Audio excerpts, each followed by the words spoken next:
कुछ समझ नहीं आ रहा था, क्या करूं? बहुत डर लग रहा था। अरे भावना, आ गए तू? चल जल्दी से कपड़े चेंज कर ले, मैं तेरे लिए खाना लगाती हूँ।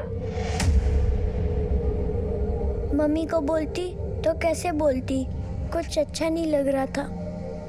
अरे भावना, तो अभी भी यही खड़ी है, कपड़े चेंज नहीं करने? ये ले पानी पी ले, जा जल्दी जाके कपड़े चेंज कर ले, मैं खाना लगाती हूँ। अब मैंने सोच लिया था, सही सोचा था या गलत मैं नहीं जानती थी, पर रास्ता यही नजर आ रहा था।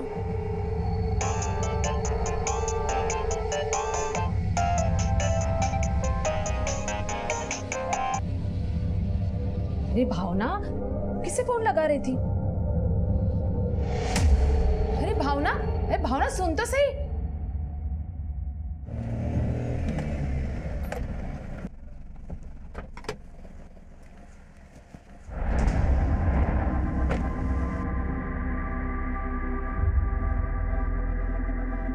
भाभी, भावना आ गई स्कूल से? अरे रघु स्कूल से तो आ गई है, लेकिन जब से आई है गुमसुम से बैठी है। अच्छा, कोई बात नहीं, अब मैं आ गया हूँ ना, देखना मुझे देखते खुश हो जाएगी। तुम जाके बात करो, मैं कपड़े समेट के आती हूँ। हाँ जी भाभी। हमारी भावना बेटी यहाँ बैठी है। हाँ, देखो हम क्या लाए आपके लिए। हाँ, टंग टंग टंग टंग, खेलोगे? क्या हुआ? लो लो, गिफ्ट लो। अरे लो, आपको बहुत पसंद है ना। अच्छा ठीक है, भावना बेटा हमारे साथ खेलेगी, आ जाओ। अच्छा चलो, हमको बताओ कौन मारा तुमको? कुत्ते ने काटा या बिल्ली ने काटा? मुझे अच्छा, क्या हुआ भावना बेटा? छोड़ दीजिए मुझे, दादा मुझे कुछ नहीं चाहिए।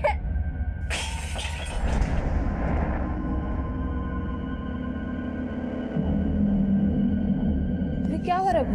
कुछ नहीं भाभी, कुछ समझ नहीं आया, कुछ ज्यादा उखड़ी उखड़ी लग रही है। थोड़ी टाइम अकेले रहने दो, बाद में जब उसका मूड ठीक हो जाएगा तो मैं वापस आ जाऊंगा भाई। अच्छा ठीक है, चल तू बैठ जा, मैं चाय बनाती हूँ। अरे नहीं नहीं भाभी, कंपनी वाले का भी मैसेज आ गया, एक सवारी मिली है टैक्सी के लिए, फिर कभी। ठीक।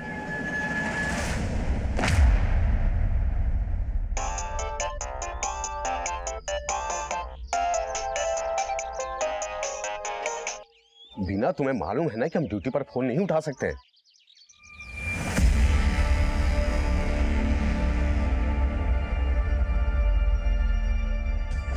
भावना,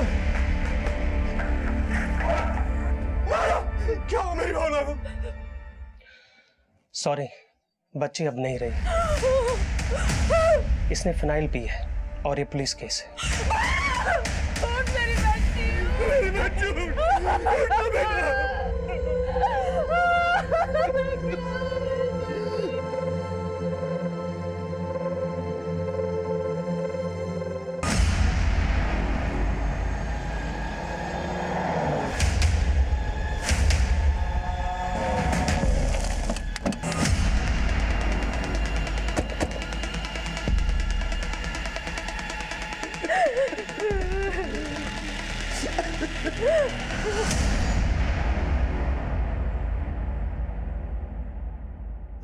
देखिए ना सर, हमारी बच्ची को क्या हो गया? मेरी बच्ची मत लेके जाओ, मेरी बच्ची।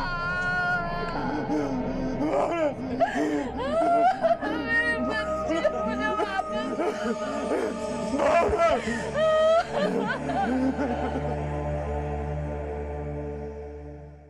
जब से स्कूल से आई थी बड़ी चुप चुप से लग रही थी। क्या हुआ भावना बेटा, तू बोल क्यों नहीं रही है? स्कूल में टीचर ने कुछ कहा या किसी से झगड़ा हुआ? बोल ना बेटा। ये लड़की भी ना, मुझे लगा छोटी मोटी बात होगी, बाद में उससे बात करूंगी। फिर मैं किचन में काम में लग गई, फिर बाद में भावना के कमरे में गई तो भावना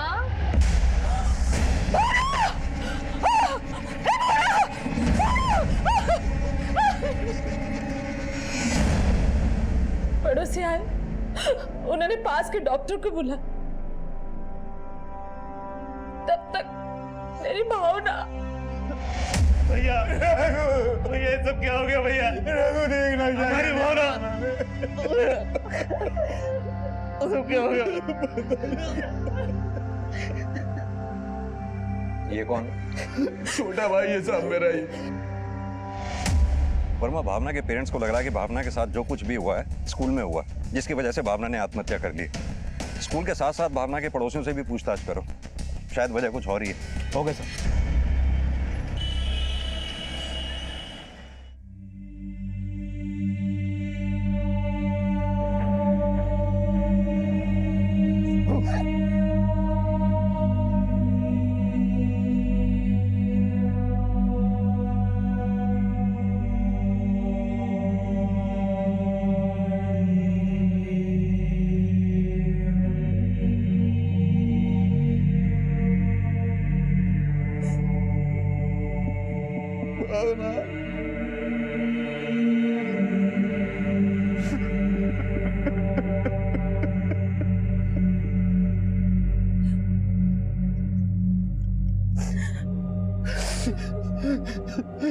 कितना खिलखिलाती थी वो, और आज न जाने क्या हो गया उसे कि तेरे घर में रहते हुए उसने फिनाइल पी लिया और तुझे पता तक नहीं चला। कितनी लापरवाह हो सकती है तू मीना। मुझे मालूम था आप मुझे ही कोसोगे, पर मैंने उससे बात करने की कोशिश की थी, पर वो कुछ नहीं बोली। लेकिन उसने आपको भी फोन किया था, शायद आपको कुछ बताना चाहती थी, लेकिन आपने उसका फोन नहीं उठाया। लेकिन ऐसा क्या था जो तुझे बताने की बजाय वो मुझे बताना चाहती थी? आखिर भावना किस मनोदशा से गुजर रही होगी, उसकी संदिग्ध मौत की क्या वजह होगी, इसका पता लगाने के लिए पुलिस अब भावना के अड़ोस पड़ोस से लेकर भावना के स्कूल तक पूछताछ करने लगी। सर, भावना बहुत हंसमुख स्वभाव की लड़की थी। इनफैक्ट कल छुट्टी के वक्त भी उसको काफी खुशी खुशी जाते हुए देखा था मैंने। लेकिन उसके घर वाले बोल रहे हैं कि शायद उसके साथ स्कूल में कुछ हुआ होगा, इसलिए उसने फिनाइल पी और अपनी जान गंवा दी। सर, मैं भावना को काफी टाइम से पढ़ा रही थी और मुझे नहीं लगता उसे स्कूल में कोई भी प्रॉब्लम होगी। हेलो, जितनी जल्दी हो सके ये फाइल हेड ऑफिस भिजवा दो। Sir excuse me sir. Sir, Bhavna का पोस्टमार्टम कर रहे डॉक्टर से मेरी बात हुई। उन्होंने बताया कि भावना ने सिर्फ फिनाइल ही नहीं पिया, बल्कि उसकी मौत से करीब 2 घंटे पहले उसके साथ रेप भी किया गया। Yes sir. और सर, मेरी भावना के स्कूल टीचर से भी बात हुई। उनका कहना है कि भावना स्कूल से घर जाते वक्त काफी खुश थी। अगर भावना स्कूल से निकलते समय खुश थी तो इसका मतलब भावना के साथ जो कुछ भी हुआ है स्कूल से लेकर घर तक के रास्ते के बीच में हुआ। हो सकता है सर, क्योंकि भावना रोजाना स्कूल से घर पैदल आती जाती थी और उसका स्कूल उसके घर से करीब आधा किलोमीटर दूर है। वर्मा, एक काम करो, भावना के स्कूल से लेकर घर तक के रास्ते के बीच में सबसे पूछताछ करो, शायद किसी ने कुछ विटनेस किया हो। Okay sir.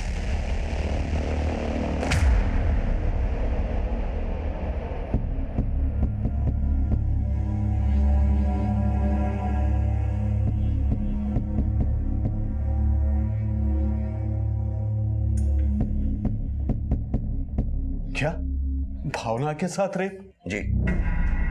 क्या आपको किसी पे शक है या आस पड़ोस में कोई ऐसा जो भावना के साथ? साहब, हमारी समझ में तो कुछ नहीं आ रहा। अच्छा, एक बात बताइए, भावना के स्कूल से आने के बाद क्या कोई घर में आया था? सब भावना के चाचा के अलावा और कोई नहीं आया था। ये भावना का चाचा रघु आप लोगों के साथ रहता है? नहीं साहब, वो अलग रहता है। भावना की माँ के बयान से ऐसा लग रहा है कि भावना के साथ जो कुछ भी हुआ वो भावना के चाचा रघु की वजह से हुआ है, क्योंकि भावना के स्कूल से आने के बाद अचानक से वो घर आया और फिर अचानक से घर से चला भी गया। कि भावना के चाचा रघु के बारे में अच्छी तरह से पूछताछ करो। Okay sir.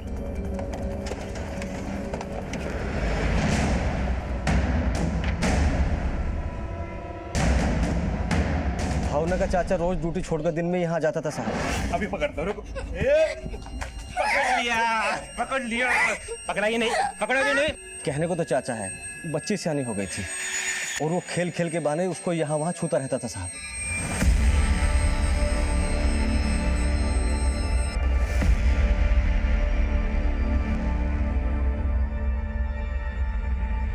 सर, भावना का चाचा रघु हेलो कैब के लिए टैक्सी चलाता है। जब मैंने उसका कॉल रिकॉर्ड चेक किया तो पता चला कि भावना के स्कूल की छुट्टी के टाइम उसका फोन भावना के स्कूल वाले एरिया में ही एक्टिव था। सर भावना के पड़ोसियों ने भी उसको लेकर अजीब तरीके के बयान दिए। वर्मा कहीं ऐसा तो नहीं इस रघु की अपनी भतीजी पे बुरी नजर हो? जो कांड वो घर पे नहीं कर पाया उसने बाहर करने की सोची हो, इसलिए भावना की स्कूल के छुट्टी के समय वो अपनी कैब लेकर वहां पहुंचा और भावना को कैब में बैठा के उसके साथ दुष्कर्म किया हो। और भावना जब घर पहुंची उसके पीछे पीछे ये रघु भी पहुंच गया हो। वर्मा मुझे तो लगता है कि भावना को फिनाइल पिलाने में भी इसी रघु का हाथ है, क्योंकि हो सकता है रघु को यह डर था कि भावना उसकी करतूतों के बारे में कहीं अपने पेरेंट्स से ना बता दे। ये रघु जहां कहीं भी है इसे उठा के ले आओ। Okay sir. भाई साहब, काश आप फ़ोन उठा लेते तो शायद भावना आपको अपनी परेशानी बता सकती। मुझे तो कुछ बताया ही नहीं उसने।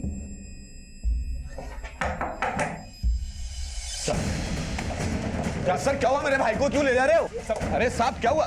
अरे साहब आखिर बताइए तो सही, आप मेरे भाई को लेकर क्यों जा रहे हो? हमें आपके भाई पर शक है, शायद इसी ने भावना का रेप किया। नहीं साहब, नहीं साहब।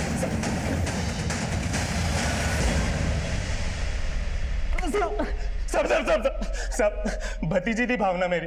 भगवान के लिए इतने घिनौने आरोप मुझ पे मत लगाइए साहब। अगर तूने भावना का रेप किया तो डीएनए टेस्ट से सामने आ ही जाएगा।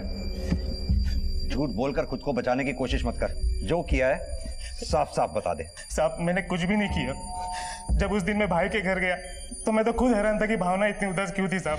क्या हुआ? लो लो गिफ्ट लो। अरे लो, आपको बहुत पसंद है ना। अगर तूने कुछ नहीं किया तो भावना के स्कूल के छुट्टी के समय उसके स्कूल के सामने करने क्या गया था तू? साहब मैंने तो भावना के स्कूल के बाहर एक सवारी को ड्रॉप किया था। मैं तो भावना को अपनी गाड़ी में स्कूल से घर लेके जाना चाहता था साहब, लेकिन उसके पहले वो घर चले गई थी साहब। बहुत गर्व करते थे ना अपने भाई के ऊपर, बड़ा नाज था ना उस पर। देखा क्या किया उसने हमारी भावना के साथ। जरूर उस कमीने ने अपना गुनाह छुपाने के लिए हमारे फूल जैसी बच्ची को जान से मार दिया।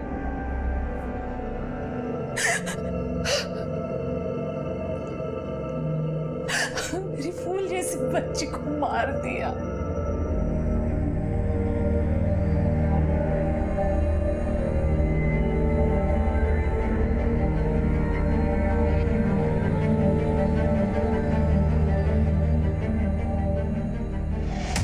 सर रघु जिस हेलो कैब कंपनी के लिए कैब चलाता था, मैंने वहां पर पता किया। भावना की संदिग्ध मौत वाले दिन रघु ने वाकई में भावना के स्कूल के पास के एरिया में एक पैसेंजर को ड्रॉप किया था। लेकिन वर्मा इससे यह साफ नहीं होता कि रघु ने भावना का रेप नहीं किया था। ये इस रघु का डीएनए टेस्ट करवाओ। Yes sir. सर भावना जिस स्कूल में पढ़ती थी उसके एक क्लासमेट के फादर आपसे मिलना चाहते हैं। बैठिए। कहिए क्या कहना चाहते हैं आप? सर मैं भावना के पास वाले मोहल्ले में रहता हूँ। पिछले 3-4 दिनों से मेरी बेटी आस्था काफ़ी गुमसुम सी रहती थी सर। स्कूल जाने से भी डरती थी। हमें लगा कि शायद स्कूल ना जाने का कुछ बहाना बना रही हो, इसलिए उसकी माँ ही पिछले 1-2 दिन से उसे छोड़ने और लेने जाया करती थी। लेकिन सर कल अचानक उसने पेट दर्द होने की शिकायत की। क्या हुआ बेटा? क्या हुआ? बहुत दर्द हो रहा है पेट में। कुछ नहीं हुआ, कुछ नहीं हुआ। रोना नहीं। चलो सर जब हम आस्था को लेकर हॉस्पिटल गए तो डॉक्टर ने बताया कि उसके साथ रेप हुआ है। और सर जब हमें पता चला कि भावना के साथ भी ये सब हुआ था और उसने सुसाइड कर लिया, तो मैं आपको बताने चला आया सर। आपकी बेटी ने कुछ कहा? उसके साथ ये सब किसने किया? सर वो कुछ नहीं बोल रही है। जब से हॉस्पिटल से आई बस पत्थर बनी हुई है सर।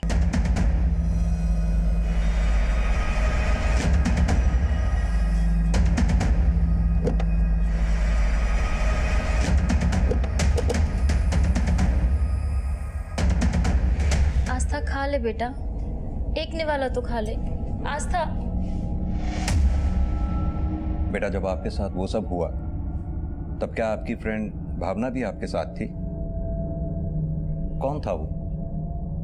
नाम पता है उसका आपको? बेटा क्या ये था वो आदमी जिसने आपके साथ?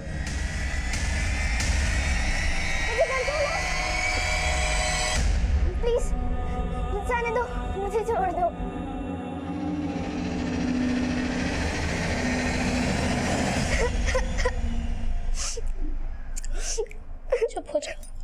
चुप हो जा बेटा, बस।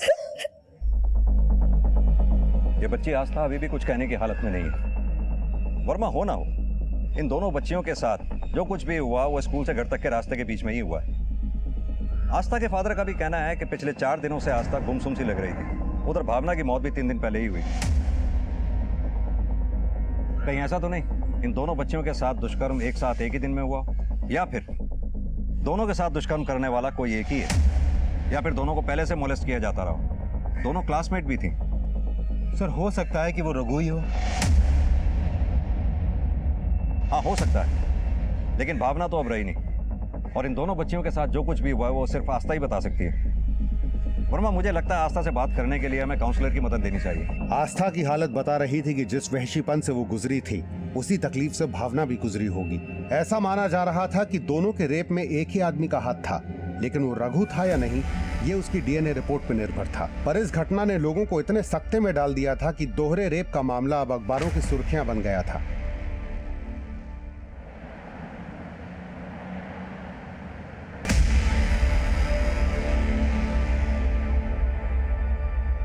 लंच में खाना खाना है तो पिटाई लगेगी। चलो मम्मी को बाय करो। बाय। क्या हुआ, क्या सोच रही हो?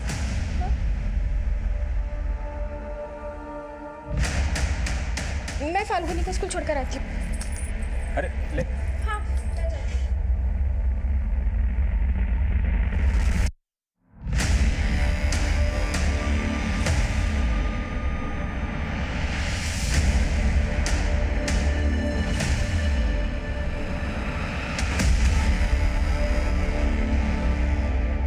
ये हो गई अवनी की चोटी भी फिट और स्कूल यूनिफॉर्म भी। पापा, आप मेरी दोस्त त्रिशाला के लिए भी ऐसी यूनिफॉर्म सिल दोगे? हाँ हाँ क्यों नहीं। पापा, उसका ड्रेस का नाप लेने के लिए आपकी दुकान पे ले आओ। हाँ हाँ जरूर ले आओ, लेकिन उससे पहले मैं तुझे स्कूल तो छोड़ दूं। अग्नि बेटा जरा ध्यान से लेके जाओ। हाँ चलो चलो, आ जाओ आ जाओ।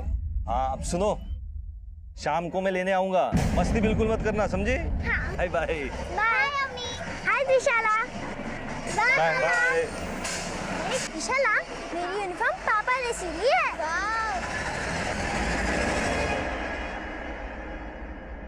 बच्चों, आज मैं आप सबको गुड टच और बैड टच के बारे में समझाऊंगी। आजकल के माहौल में हमें किससे बात करनी चाहिए और किसको अवॉइड करना चाहिए, ये समझना हमारे लिए बेहद ज़रूरी है, चाहे वो अनजान हो या फिर कोई आपकी जान पहचान वाला। अगर कोई आपको गलत तरीके से या गलत जगह टच करने की कोशिश करे तो मतलब वो बैड टच है और आपको तुरंत ऐसे आदमी से सतर्क हो जाना चाहिए।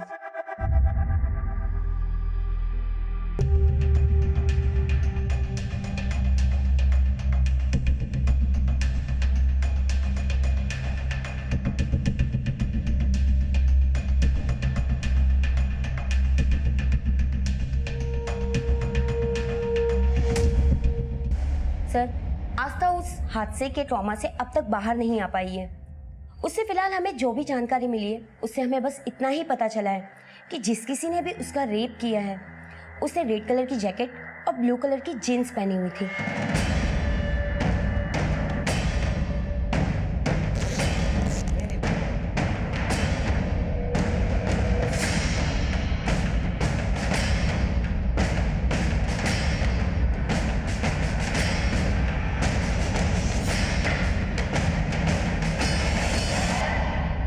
मुझे लगता है कि उससे और कुछ भी पता करने के लिए हमें थोड़ा इंतजार करना होगा। ठीक है, थैंक यू मैम। आइए।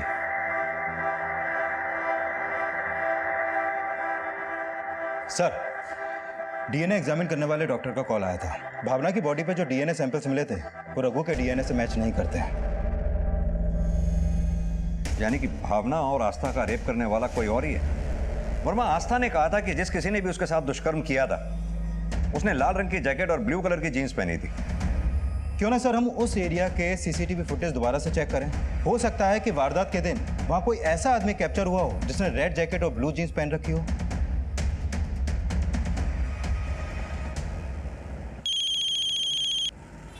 हाँ वर्मा, बोलो। सर, लोनी रोड के एक दूसरे स्कूल में पढ़ने वाली लड़की के साथ मोलेस्टेशन की शिकायत आई है। उसका नाम मेधा सिंह है। लोनी रोड के नगर निगम स्कूल में पढ़ती है। स्कूल से घर जाते वक्त उसके साथ जबरदस्ती करने की कोशिश की गई। वर्मा, हो सकता है मेधा को मोलेस्ट करने की उसी ने कोशिश की है जिसने भावना और आस्था का रेप किया।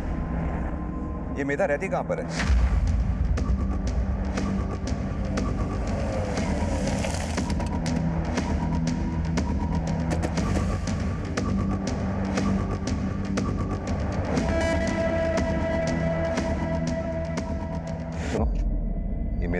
कौन सा है?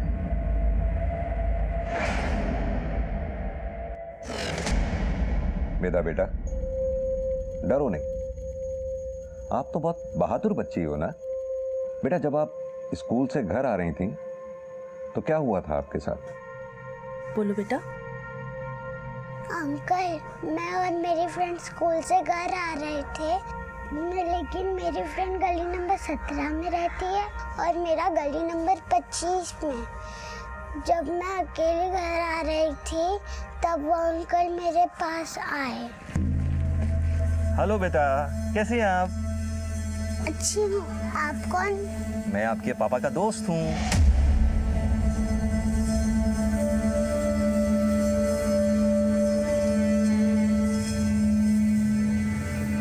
आ जाओ इधर, ये कमरे में। अंकल, कहाँ है मेरे पापा? पापा नहीं है तो क्या हुआ, पापा आ जाएंगे। अगर कोई आपको गलत तरीके से या गलत जगह टच करने की कोशिश करे तो मतलब वो बैड टच है। मैं जा रही हूँ। छोड़ो मुझे, चुप। छोड़। रोक, कहाँ भाग रही? रोक।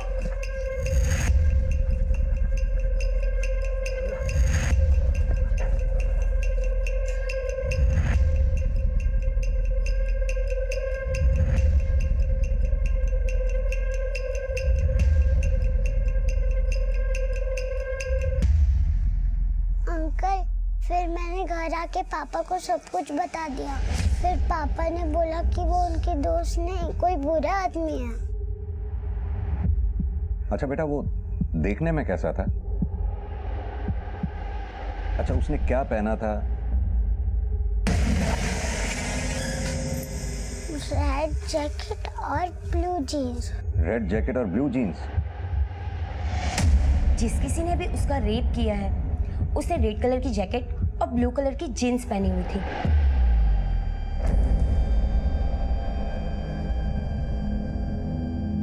सर, बच्ची को इसी जगह लाया गया था।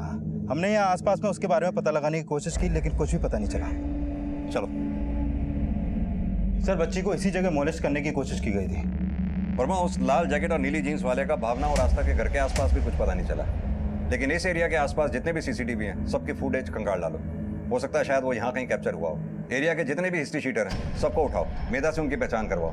मामला बहुत सेंसिटिव है। भावना, आस्था, मेधा और न जाने उनके साथ साथ कितनी लड़कियों का शारीरिक शोषण हुआ होगा और उनके माँ बाप ने कंप्लेंट भी फाइल नहीं की होगी। Okay sir. एरियाज के सभी हिस्ट्री शीटर्स को राउंड अप करके मेधा से उनकी पहचान करवाने की कोशिश की गई, लेकिन वो ब्लू जीन्स और रेड जैकेट पहनने वाला आखिर था कौन, ये अब भी रहस्य बना हुआ था।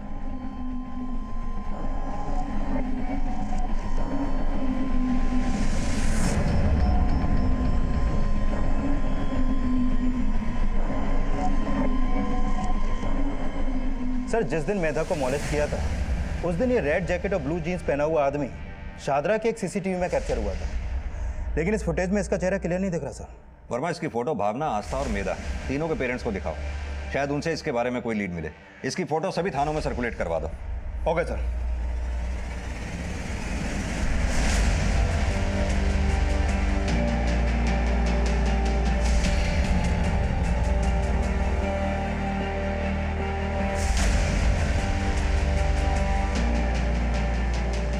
देखिए, हमें शक है कि शायद इसी आदमी ने भावना का रेप किया होगा। आप लोग इसे ध्यान से देखिए और मुझे बताइए कि क्या आप लोग जानते हैं इसे? नहीं सर। तुम जानते हो इसे? नहीं सर। नाश्ता करो, फिर होमवर्क भी करना है। मम्मा, आ गए आप?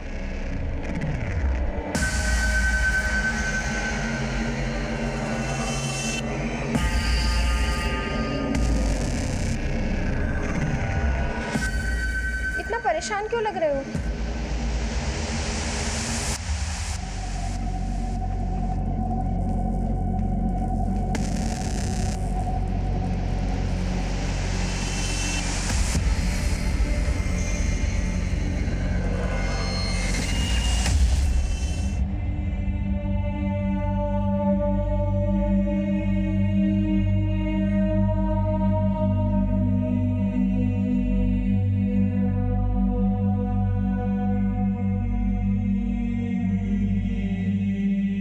सर भावना ही नहीं बल्कि मेधा और आस्था के पेरेंट्स ने भी उस रेड जैकेट और ब्लू जीन्स वाले आदमी को नहीं पहचाना है।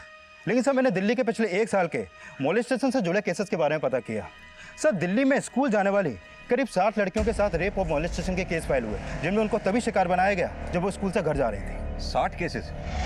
इन केसेस में कोई गिरफ्तारी हुई? नहीं सर, इन केसेस में अभी तक ये नहीं पता चल पाया है कि उन लड़कियों को मोलेस्ट कौन करता था। लेकिन सर मैंने कुछ विक्टिम से भी बात करने की कोशिश की।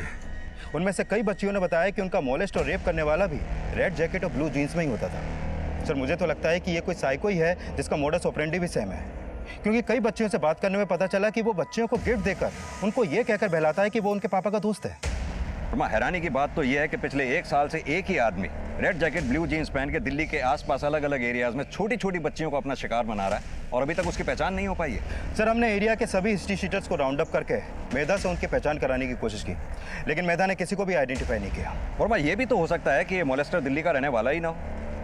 अक्सर देखा गया है दिल्ली में कई लोग रोजाना दिल्ली के आसपास की स्टेट से आते हैं, जैसे यूपी, राजस्थान, हरियाणा, पंजाब, उत्तराखंड वगैरह वगैरह। हो सकता है ये आदमी भी दिल्ली के आसपास की किसी स्टेट का हो।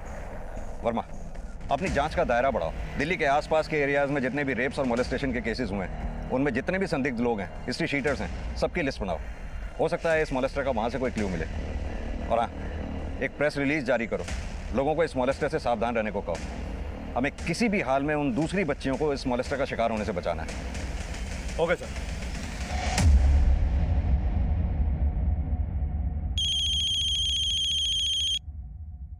हाँ बोलो। त्रिलोकी, तुम कहाँ हो?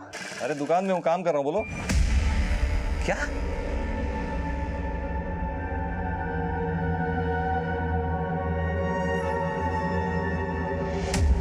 पापा मुझे समर वेकेशन पे शिमला लेके जाएंगे। वाह शिमला, तू भी हमारे साथ चलना। मैंने पापा को बोला है कि तू मेरे सबसे बेस्ट फ्रेंड है। मैं पापा से पूछूंगी, अगर वो मुझे अलाउ करेंगे तो मैं भी तेरे साथ शिमला आऊंगी। Yes, bye. Okay bye bye.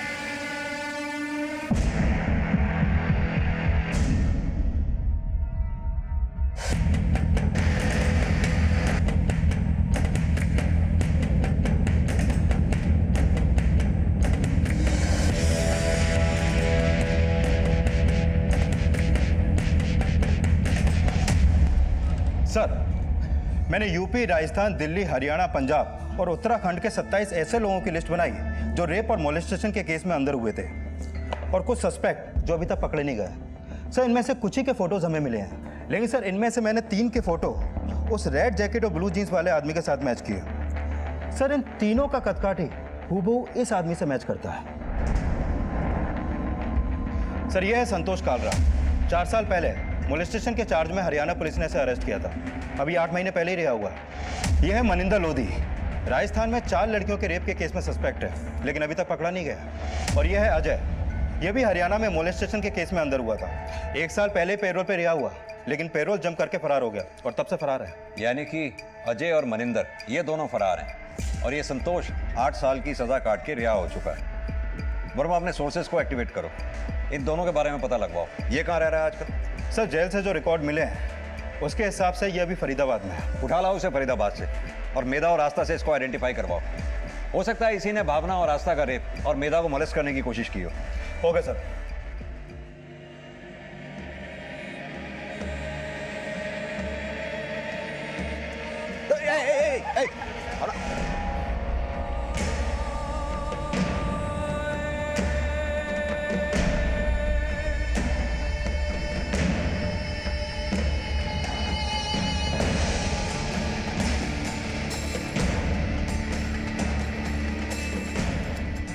बेटा अवनी बोलो क्या हुआ? अरे बेटा बोलो ना क्या हुआ, क्यों बोल नहीं रही हो तुम? हाँ, बोलो।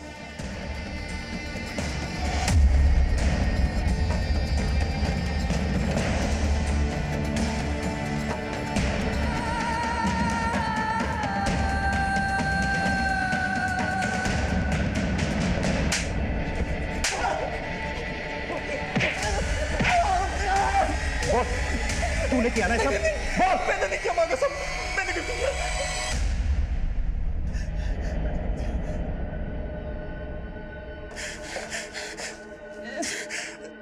क्या यही है वो आदमी जिसने लाल जैकेट और ब्लू जीन्स पहनी थी? आस्था बेटा बोल ना, अंकल को पता यही था वो।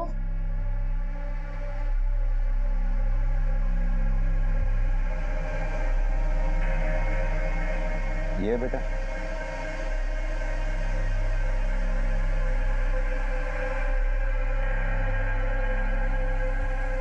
मुझे लगता है वो आदमी संतोष ही है। बच्चियां उसे पहचान नहीं पा रही हैं। इस संतोष का डीएनए टेस्ट करवाओ। Okay sir.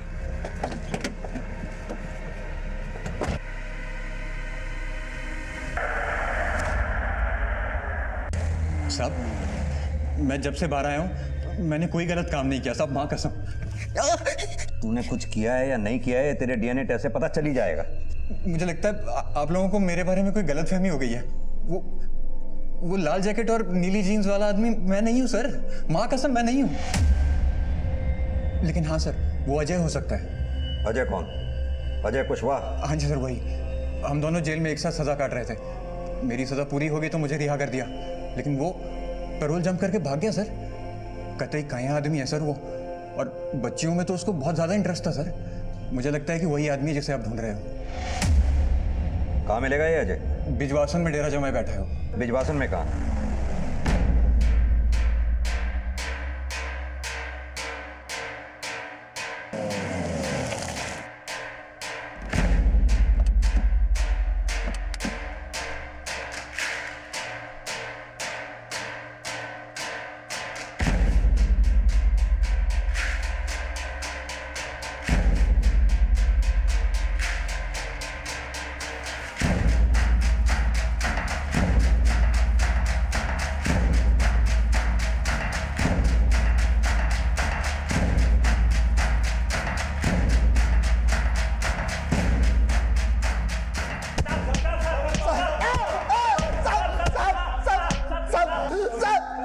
माना कि मैं पुलिस से भाग रहा था, लेकिन हमने किसी का रेप नहीं किया साहब। ये ऐसे नहीं मानेंगे।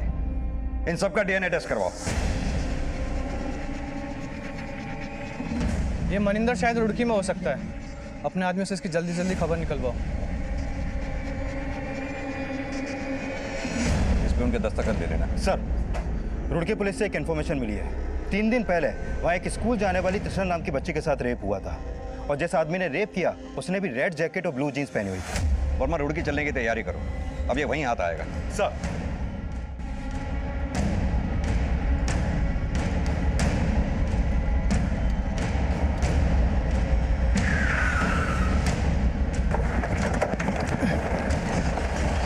सर इधर सर। अंकल, उस दिन स्कूल में जल्दी छुट्टी हो गई थी, इसीलिए मैं और मेरी फ्रेंड अवनी अकेले घर आ रहे थे। अगर वो मुझे अलाउ करेंगे तो मैं भी तेरे साथ शिमला आऊंगी। Yes yes. Okay bye bye.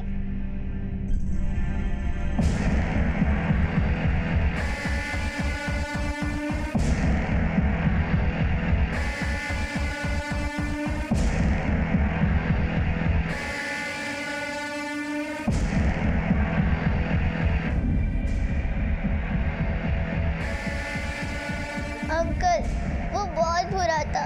उसने मेरे साथ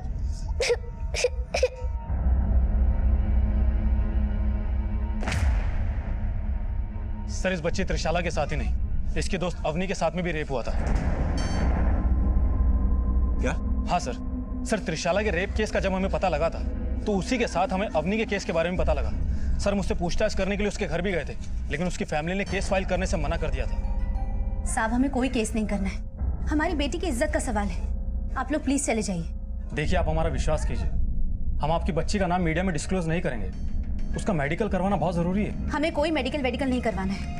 आप लोग प्लीज यहाँ से चले जाइए, मैं हाथ जोड़कर कहती हूँ। गुप्ता जी, अक्सर ऐसे केसेस में पेरेंट्स अपनी इज्जत बचाने के लिए केस फाइल करने से मना कर देते हैं। लेकिन सर, हैरानी की बात तो यह है कि जो आदमी दिल्ली में बच्चियों का रेप कर रहा था उसका दायरा यहाँ रुड़की तक भी है। वर्मा, हो सकता है जिसे हम दिल्ली में ढूंढ रहे हैं वो हमसे डर के यहाँ रुड़की में आ गया हो, या फिर ये भी हो सकता है वो दिल्ली का नहीं यहीं रुड़की का हो, दिल्ली उसका रोज आना जाना हो। गुप्ता जी, माना कि अवनी के पेरेंट्स ने केस फाइल करने से मना कर दिया, लेकिन वी नीड दैट मैन जिसने रुड़की में ही नहीं दिल्ली में भी कई बच्चियों को अपना शिकार बनाया। उसका फोटो भी हमारे पास कैप्चर हुआ था। आप पता लगाइए कि वो कौन था। जरूर सर। वर्मा, जिस दौरान भावना और आस्था का रेप हुआ और मेधा को मोलेस्ट किया गया, उस दौरान की रुड़की से लेकर दिल्ली तक के रास्ते के बीच में जितने भी रेलवे स्टेशन हैं, बस अड्डे हैं, सबका सीसीटीवी चेक करो। हो सकता है वो आदमी शायद वहां कैप्चर हुआ हो। Okay sir.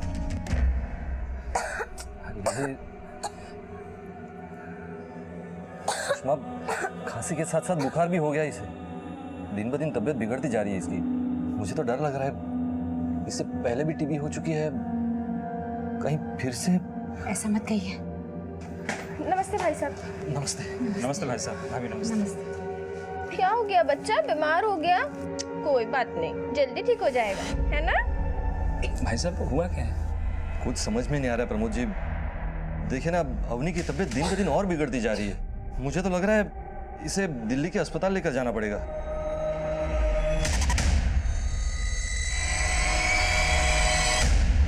सर संतोष अजय और उसके आदमियों की डीएनए रिपोर्ट। सर इनके डीएनए भावना की बॉडी पर मिले डीएनए से मैच नहीं करते। और इस मनिंदर की कोई अपडेट? सर खबरों को काम पर लगा रखा है, लेकिन अभी तक कोई इन्फॉर्मेशन हाथ नहीं लगी। ठीक है, तुम जाओ। सर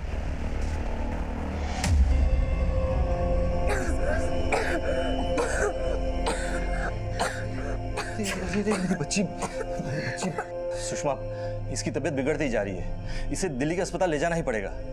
वहां नहीं लेकर गए तो इसकी तबीयत और बिगड़ जाएगी। पिछली बार भी वहीं के इलाज से ठीक हुई थी ना, मैं उसे वहीं लेकर जाता हूँ। लेकिन आप अकेले क्यों? आप प्रमोद जी को साथ लेकर जाइए।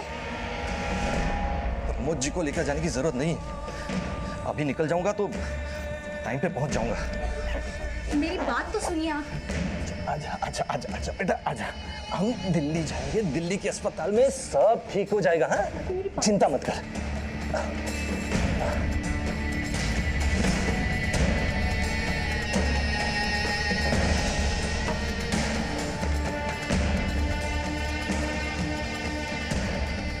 वंदना, प्रमोद जी कहाँ है?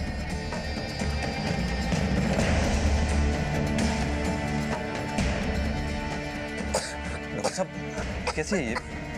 मेरी बच्ची ठीक तो हो जाएगी ना डॉक्टर साहब? आप बाहर जाइए, हम देखते हैं। नर्स, इंजेक्शन की तैयारी करो।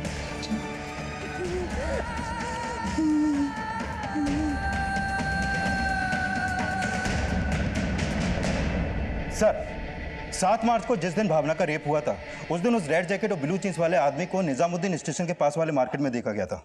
इसमें वहां की फुटेज ये देखिए सर।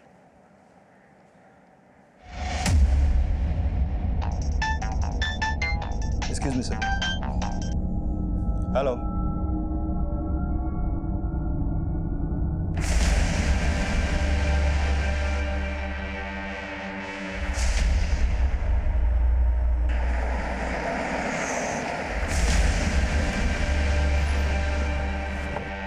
ये इंजेक्शंस ले आइए केमिस्ट से।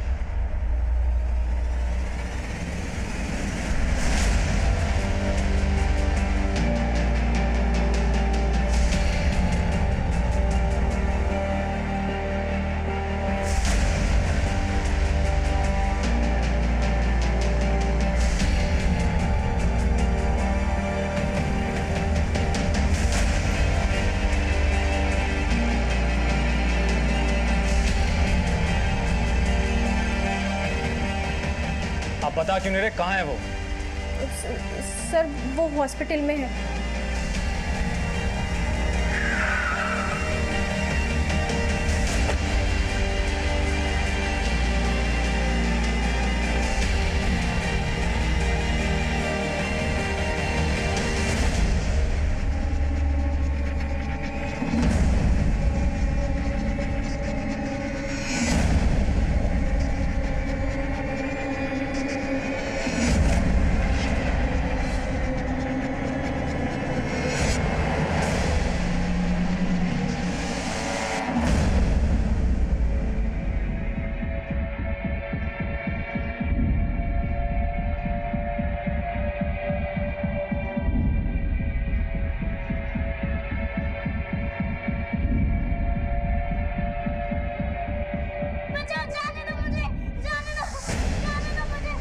वर्मा, जल्दी।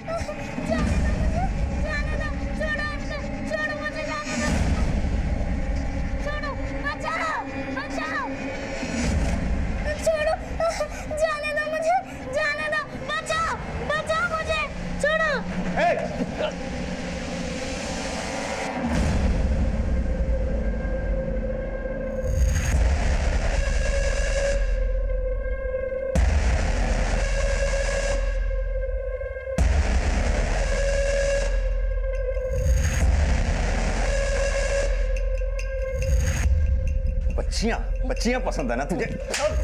बच्चियों की इज्जत से खेलेगा, बच्चियों की इज्जत से खेलेगा। वर्मा लेकर चलो से, घबराओ मत बेटा, अब कुछ नहीं होगा। चलो आओ। सर त्रिलोक भाई साहब पहले दिल्ली में ही रहते थे। घर में इतनी अच्छी बीवी और एक प्यारी बच्ची होने के बावजूद सर पता नहीं उनका कैसे दिमाग खराब हो गया जो वो ये सब गंदा काम करने लगे। आपके भाई ने एक दो नहीं बल्कि कई लड़कियों का शारीरिक शोषण किया और आप सब कुछ जानते हुए भी उसे अब तक बचा रहे थे। साहब उन्होंने कहा था कि उन्होंने सब कुछ छोड़ दिया है। दिल्ली में कई लोगों ने त्रिलोकी जी की शिकायत की कि उन्होंने उनकी बच्चियों के साथ, हमारी बहुत बदनामी हो रही थी। एक बार उन्हें पुलिस भी पकड़ कर लेकर गई। फिर मैंने उनकी बहन और इनके पति प्रमोद जी को बताया। शर्म कीजिए भाई साहब, आपकी खुद की छोटी सी बच्ची है और आप खुद ही। प्रमोद जी, मैं भगवान की सौगंध खाता हूँ, ऐसी गंदी हरकत फिर कभी नहीं करूँगा। सर त्रिलोक भाई साहब बहुत अच्छे टेलर थे, इसलिए प्रमोद जी ने उन्हें कुछ रकम उधार देकर एक टेलर की दुकान खुलवा दी और ये घर किराए से भी दिलवा दिया था।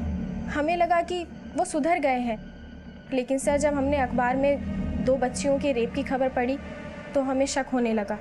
साहब वो हर शुक्रवार या शनिवार को दिल्ली टेलरिंग का सामान लेने के लिए जाते थे। फिर प्रमोद जी उन पर नजर रखने लगे। तो अवनी की दोस्त त्रिशाला के साथ भी, उसने अपनी बेटी अवनी के साथ भी? नहीं साहब नहीं, मैं कसम खा के कहता हूँ, मैं अपनी बेटी के साथ कुछ नहीं किया मैंने सर। साहब अवनी के साथ कुछ नहीं हुआ था, बल्कि उसे पता चल गया था कि उसकी दोस्त त्रिशाला का रेप उसके पापा ने किया है, क्योंकि वो जानती थी कि रेड जैकेट और ब्लू जीन्स उसके पापा के पास थी। इसीलिए मैंने ये बात फैलाई कि अवनी का भी रेप हुआ है, ताकि त्रिलोकी जी ना पकड़े जाए। मैंने अवनी को बोला कि अगर हमने ऐसा नहीं किया तो पुलिस पापा को अरेस्ट कर लेगी। उसने मेरी बात मान ली, लेकिन उसे इस बात का इतना बड़ा धक्का लगा कि उसके पापा ये सब। मुंडी मत झुका, ये बता और कितनी बच्चियों का शिकार बनाया तूने? बोल। बहुत है साहब,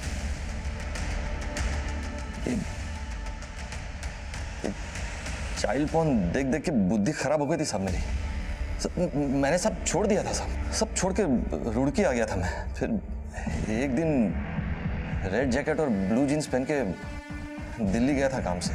वहाँ एक बच्ची देखी तो उसके साथ सब, मुझे लगा ये रेड जैकेट और ब्लू जीन्स लकी है मेरे लिए। तो शुक्रवार या शनिवार को ये पहन के दिल्ली चले जाता था और स्कूल के बाहर खड़ा हो जाता था। जैसी कोई बच्ची अकेली देखता था उसको बहला फुसला कर उसके साथ। तू तो जानवरों से भी बदतर निकला। जानवर भी कभी दूसरों के बच्चों के साथ ऐसा नहीं करते। तू तो फिर भी एक इंसान है। नहीं, इंसान की शक्ल में भेड़िया है तू।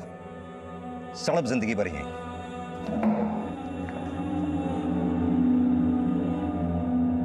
त्रिलोकी ने हमेशा अपने परिवार को शर्मसार किया, लेकिन फिर भी उसके परिवार ने उसे बचाने की कोशिश की। कहते हैं जब दूसरों को तबाह करने वाला हमारी ही चौखट के अंदर हो तो उसे बचा के तबाही ही हाथ लगती है।